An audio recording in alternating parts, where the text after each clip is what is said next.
हाँ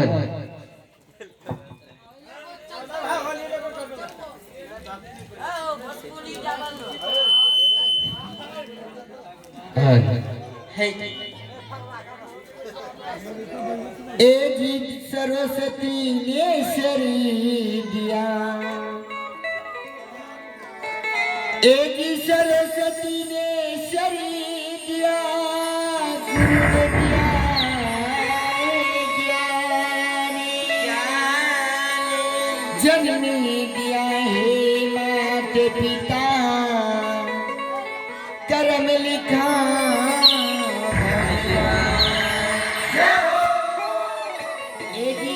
कहता है कि कृष्ण मोरा काला है, काला है। एक ही कौन कहता है कि कृष्ण मोरा काला है, काला है। काला है तो क्या है, इस जग में तो निराला है। एक ही मैं घर से निकली थी, कलमा गले में भूल गई, कलमा गले में भूल गई, क्योंकि इस महफिल में आई हूँ, सभी को सादर सलाम करना भूल गई। तो सागर में लहराइए, आसमान में फहराइए, तो सागर में लहराइए, आसमान में फहराइए, जहाँ जहाँ जाइए देवी माँ की संदेश सुनाइए।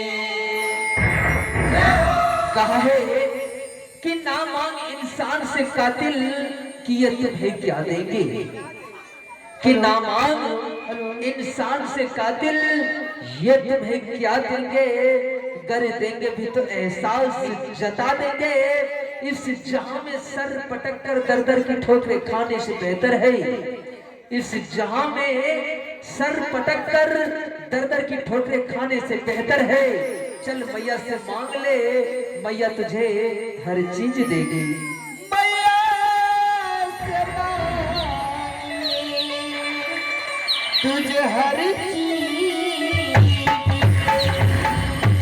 कहा है रहेगा दूर चौखट से, किनके चौखट से, जगत जननी जगदम्बा मैया शेरा वाली के चौखट से, कि रहेगा दूर मैया के चौखट से, बस खोना ही खोना है तेरे किस्मत में ऐ नादान, बस रोना ही रोना है, ये दुनिया तुम्हें कुछ नहीं देगी, ये दुनिया तुम्हें कुछ नहीं देगी। चल मैया के दरबार में, यहाँ पीतल ही पीतल, वहाँ सोना ही सोना है। इसलिए मैया के भक्त लोग मैया से विनती आरजू करते हैं, कहते हैं, क्या कहते हैं, हेलो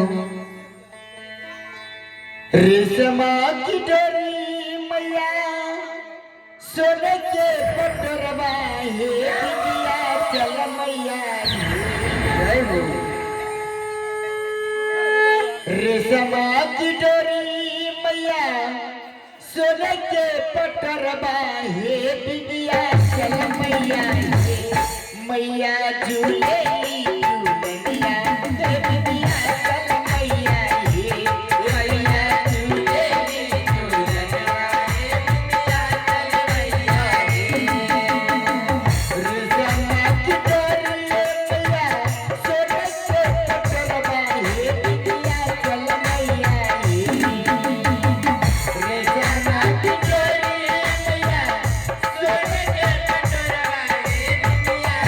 मैया मैया झूले